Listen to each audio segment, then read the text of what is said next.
Hello বন্ধুরা, কেমন আছো সবাই? আশা করছি সকলেই অনেক ভালো আছো। প্রিয় বন্ধুরা, আজকে তোমাদের জন্য নিয়ে এলাম আরও একটি নতুন গল্প। আশা করছি তোমাদের দাঁড়িয়ে যাবে, তাই ভিডিওটি শুরু থেকে শেষ পর্যন্ত দেখো। একদিন আমার মাথায় খুব যন্ত্রণা করছিল। আমার দেওর বলল, বৌদি এসো ম্যাসাজ করে দিই। যখন দেওর ম্যাসাজ করলো তখন আমি এত শান্তি পেলাম যে পুরো রাত যেন আমার কোনো হুঁশই ছিল না। তারপর আমি প্রত্যেক দিনই আমার দেওরকে দিয়ে ম্যাসাজ করাতাম। আর ওই দিন আমার শরীরে তেল লেগেছিল। পরের দিন আমি ক্যামেরা লাগিয়ে দেওরকে ডেকেছিলাম। যখন সকালে উঠলাম তখন ক্যামেরায় দৃশ্য দেখে আমি তো পুরো কেঁপে উঠলাম। আমার দেওর তো আমার সাথে। কখনো কখনো আমরা সম্পর্কের সীমানার খেয়াল রাখি না, আর এই কারণের জন্যই আমাদের অনেক লোকসান হয়ে যায়। প্রত্যেকটা সম্পর্কের একটা সীমা থাকে, আর যদি মানুষ ওই সীমা পার করে যায় তাহলে সেই সম্পর্ক তার জন্য সমস্যা হয়ে দাঁড়ায়। আমার সাথেও কিছু এরকমই হতো। আমি একটা সম্বন্ধে আমার সীমারেখা পেরিয়ে গিয়েছিলাম, আর এজন্যই বরবাদী আমার ভাগ্য হয়ে দাঁড়িয়েছিল। যা কিছু আমার উপর দিয়ে বয়ে গিয়েছিল সেগুলো আমার পক্ষে ভুলে যাওয়া মুশকিল ছিল। গত কয়েকদিন ধরে আমার মাথা যন্ত্রণায় যেন ফেটে যাচ্ছিল, আর কোনো ওষুধ কাজও করছিল না। আমার রাতের বেলায় ঘুম না হওয়ারই সমান ছিল। আমি পুরো রাত জাগতাম আর ঘরের মধ্যে এখান থেকে ওখানে ঘুরে বেড়াতাম, বা নিজের বিছানাতে এপাশ ওপাশ করতাম। আবেগের ছটপটানি আমাকে পাগল করে দিত, এজন্য আমার মাথায় যন্ত্রণা হতে থাকত। আমার দেওর পঙ্কজ, যে কিনা বয়সে আমার থেকে ছোট ছিল, সে আমার ভীষণ খেয়াল রাখত, আর আমরা দুজনে বেশ ভালোই মিশতে পারতাম। আমি ভুলেই গেছিলাম যে দেওর আর বৌদির সম্পর্ক ঠিক কিরকম হয়। অনেক রাত অবধি সে আমায় জেগে থাকতে দেখত। একদিন আমার কষ্ট দেখে বলতে লাগলো, বৌদি আমি তোমার মাথায় তেল মালিশ করে দিচ্ছি, তোমার যন্ত্রণা এক্ষুনি ঠিক হয়ে যাবে। তার কথা শুনে আমি হেসে ফেললাম। আমার মনে হলো যে সে এমনিই বলছে। আমি বললাম, আচ্ছা ঠিক আছে, লাগিয়ে দাও। সে তেল নিয়ে আসলো আর আমার মাথায় ভালোভাবে ম্যাসাজ করতে লাগলো। তার সাথে সে তার পুরো দিনের গল্প আমাকে শোনাতে লাগলো। তার আঙ্গুলের দ্রুত ম্যাসাজ আমায় ভীষণ শান্তি দিচ্ছিল। আমার রোজ রাতে চা খাবার অভ্যাস ছিল। পঙ্কজ আমার জন্য চাও নিয়ে আসলো নিজের সাথে করে। মালিশ করার পর আমি পঙ্কজের সাথে চা খেলাম আর শুয়ে পড়লাম। আমার এমন ঘুম আসলো যে আমি একেবারে সকালবেলা উঠলাম। সত্যিকারের পঙ্কজের ম্যাসাজ এ তো যেন জাদু ছিল।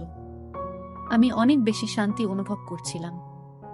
অনেকদিন পরে আমার এরকম গভীর ঘুম আসলো।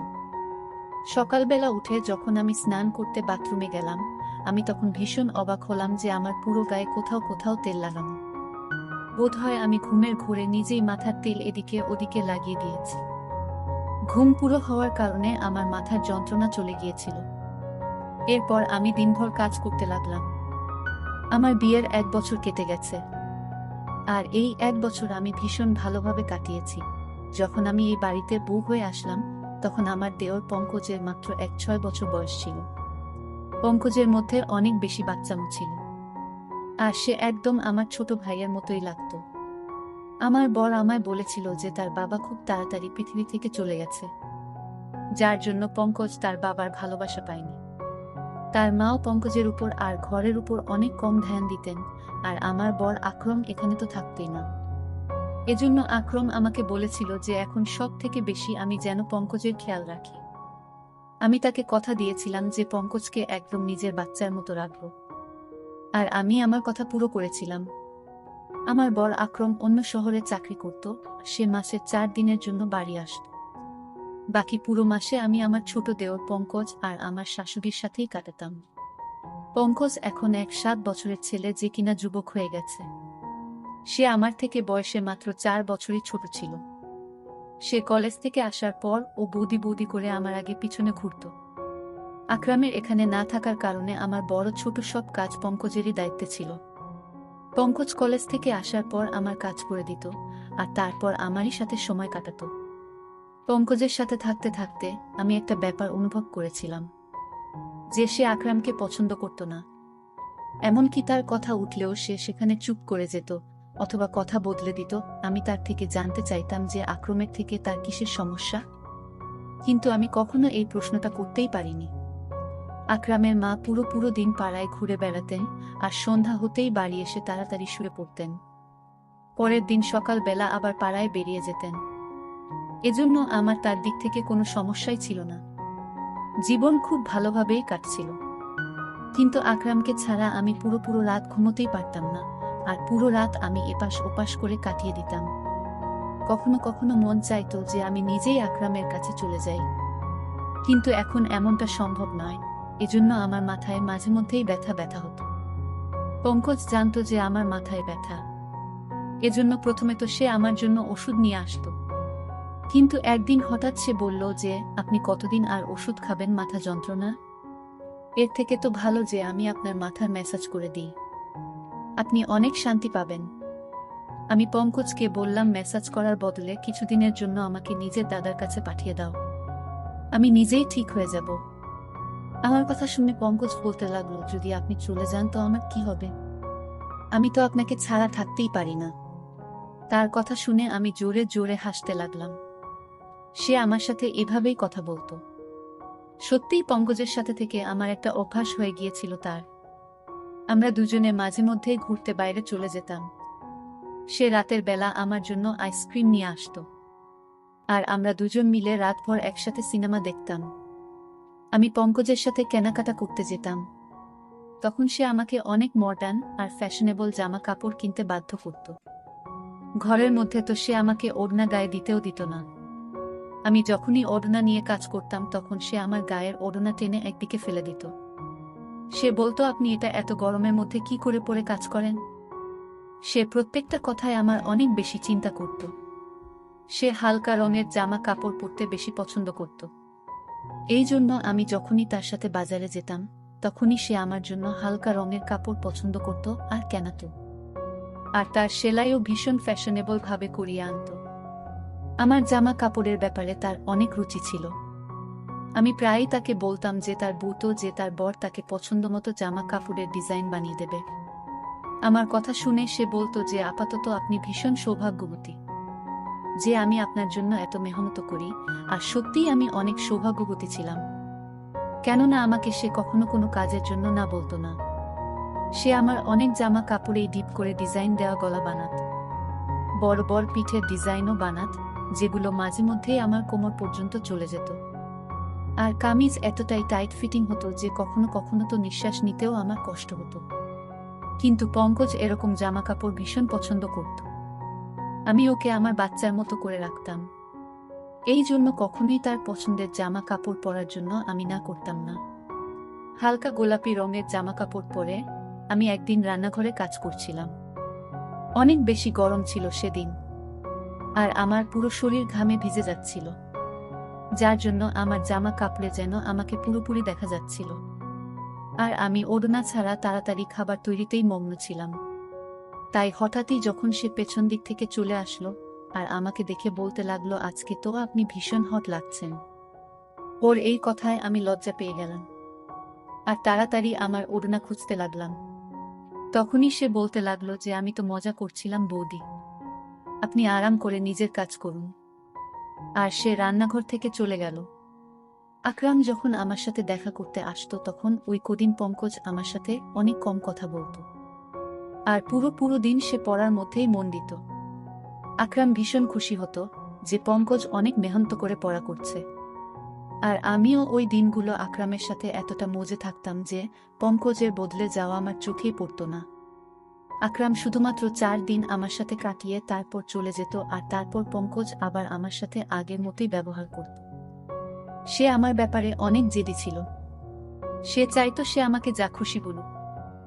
ওর এক বন্ধুর ভাইয়ের বিয়ে ছিল, সে আমার পেছনেই লেগেছিল যে আমি যেন ওর সাথে যাই। প্রথমে তো আমি না বলে দিলাম, কিন্তু যখন দেখলাম যে সে দুঃখী হয়ে আছে তখন আমি সঙ্গে সঙ্গে হ্যাঁ বলে দিলাম। কিন্তু আমি এটাই ভাবছিলাম, সে তার বন্ধুর ভাইয়ের বিয়েতে আমি গিয়ে কি করব। কিন্তু ওখানে গিয়ে আমি ভীষণ অবাক হলাম। ওর সমস্ত বন্ধুরা আমাকে ভীষণ ভালোভাবেই জানত, আর এমনভাবে আমার সাথে কথা বলছিল যেন আমরা অনেকবার দেখা করেছি। ওরা বলল, সব সময় পঙ্কজ আপনার কথাই বলতে থাকে, আর সে আপনার ভীষণ প্রশংসা করে। তারা সবাই আমার সাথে আবার দেখা করার জন্য জেদ করতে লাগলো, ইচ্ছা প্রকাশ করতে লাগলো। ফেরার সময় আমি পঙ্কজকে বললাম যে তুমি তোমার বন্ধুদের আমার ব্যাপারে কি কথা বলেছ যে সবাই আমাকে এত ভালোভাবে চিনেছে। পঙ্কজ বলতে লাগলো যে আপনি তো আমার সবকিছু, আমি তো সবসময় আপনার কথাই বলতে থাকি। ওই সময় পঙ্কজের কথার মানে আমি বুঝতে পারিনি, কিন্তু যেদিন আমি তার ওই কথার মানে বুঝতে পারি, আমার পায়ের তলা থেকে মাটি সরে গিয়েছিল। পঙ্কজ রোজ রাতে আমার মেসেজ করত, আর আমি আরাম করে ঘুমিয়ে যেতাম, কিন্তু যখন আমি আমার গায়ে পরের দিন জায়গায় জায়গায় তেলের দাগ দেখতাম, অবাক হয়ে যেতাম। আর এই জন্যই একদিন আমি ঘরের মধ্যে ক্যামেরা লাগালাম আর পঙ্কজকে দিয়ে ম্যাসাজ করাতে লাগলাম। ম্যাসাজ করানোর কিছুক্ষণের মধ্যেই আমি প্রত্যেকবারের মতো ঘুমিয়ে পড়লাম। আর সকালবেলা উঠে যখন ক্যামেরার রেকর্ডিং দেখলাম, তো আমার নিঃশ্বাস প্রশ্বাস যেন বন্ধ হয়ে যাচ্ছিল। আমি ভাবতেও পারিনি যে পঙ্কজ আমার সাথে এরকম করতে পারে। আমি তো পঙ্কজকে অনেক বেশি ভরসা করেছিলাম, আর তাকে আমি নিজের ছোট ভাই ভাবতাম, কিন্তু সে তো দেওর বৌদির সম্পর্কের সম্মান রক্ষা করতে পারল না। ভিডিওতে পঙ্কজ আমার ভালোভাবে মেসাজ করছিল, তারপর সে আমার জন্য চা বানিয়ে আনলো, আর চা খাওয়ার পর পঙ্কজ ঘর থেকে বেরিয়ে গিয়েছিল, আর আমি ঘুমানোর জন্য শুয়ে পড়েছিলাম। কিছুক্ষণ পরে আমার এত গভীর ঘুম এসে গেল, তখন পঙ্কজ দ্বিতীয়বার দরজা খুলে ঘরে আসলো, আর আমি দরজা খোলার আওয়াজেতেও উঠিনি। সে ঘরে আসার পর ঘরের দরজা বন্ধ করে দিল, আর আমার কাছে চলে আসলো। এরপর আমি যা কিছু দেখলাম আমি নিজের চোখে বিশ্বাস করতে পারিনি।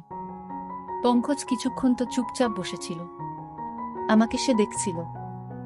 এরপর সে নিজের আঙ্গুল দিয়ে আমার চেহারা ছুঁতে লাগলো।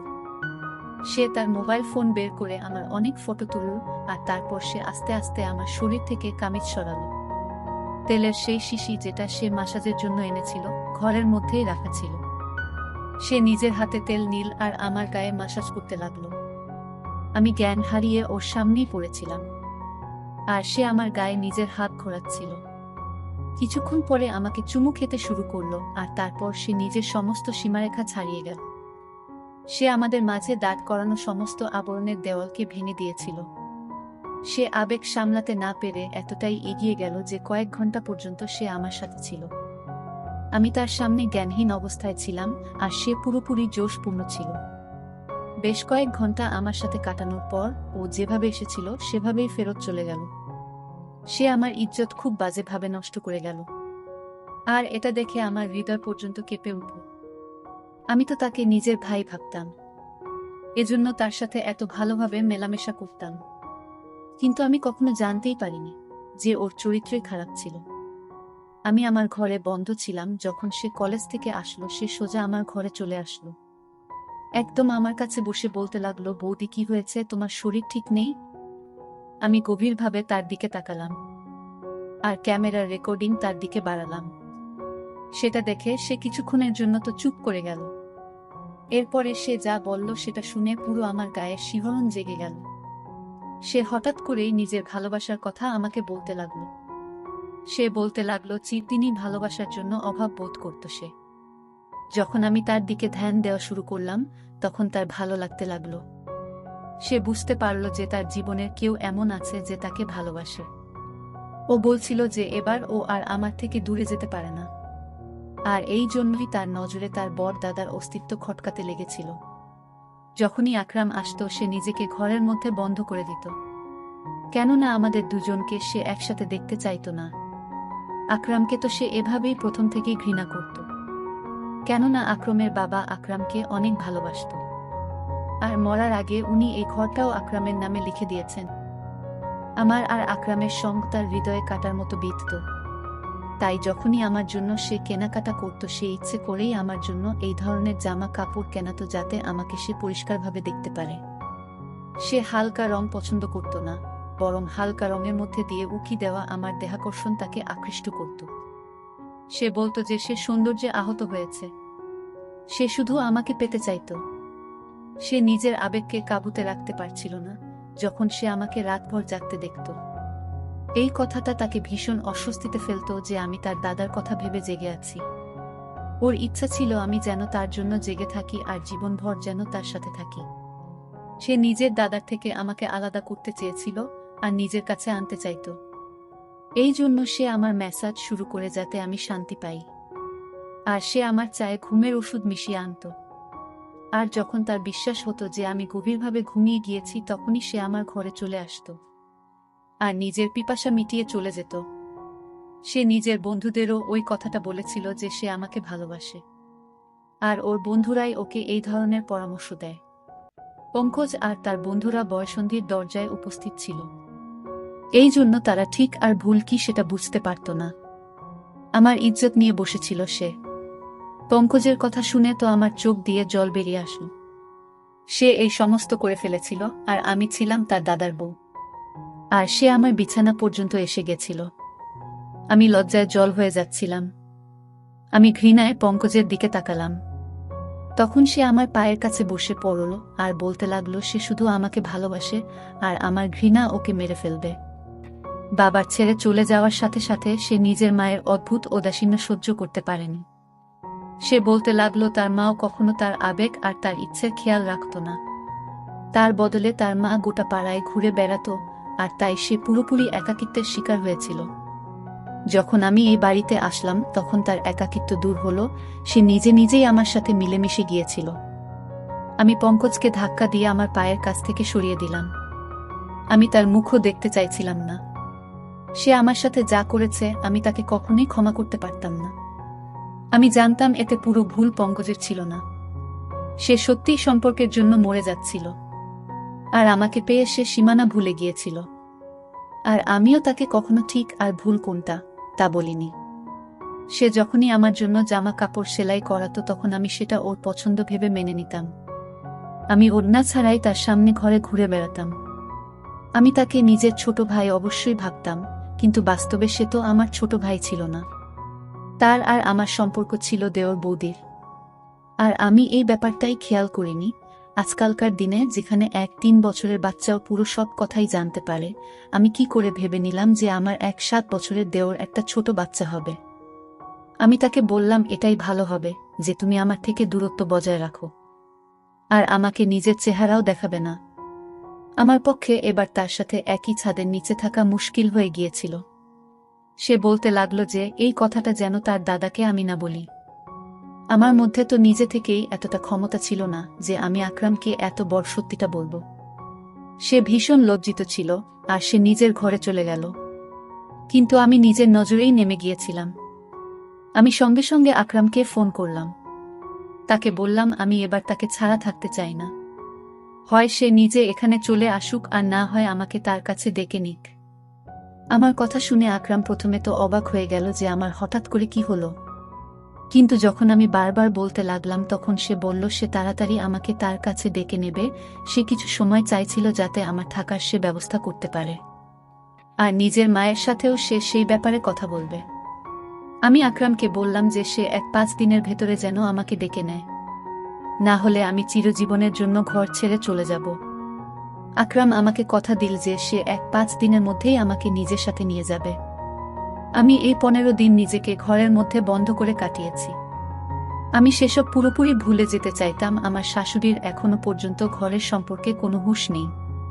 তার নিজের ঘরের থেকে বেশি পাড়ার চিন্তা থাকে। যদি সে অন্যের খোঁজে না থেকে নিজের সন্তানের খেয়াল রাখত তাহলে পঙ্কজ এরকম করত না। সে শিকার হয়ে নিজের রাস্তা থেকে হারিয়ে গিয়েছিল। প্রত্যেকটা সম্পর্কের একটা সীমা থাকে, আর আমি আমার আর পঙ্কজের সম্পর্কের সেই সীমাটা ভুলে গিয়েছিলাম। আর আজকে তারই ফল আমাকে ভোগ করতে হচ্ছে। আমি আমার সমস্ত পুরনো জামা কাপড় জ্বালিয়ে দিয়েছি। এবার আমি বুঝতে পেরেছি যে আমি এই বাড়িতে একজন বাইরের মানুষের সাথে আছি, আর আমাকে নিজেকে এবার থেকে আড়ালে রাখতে হবে।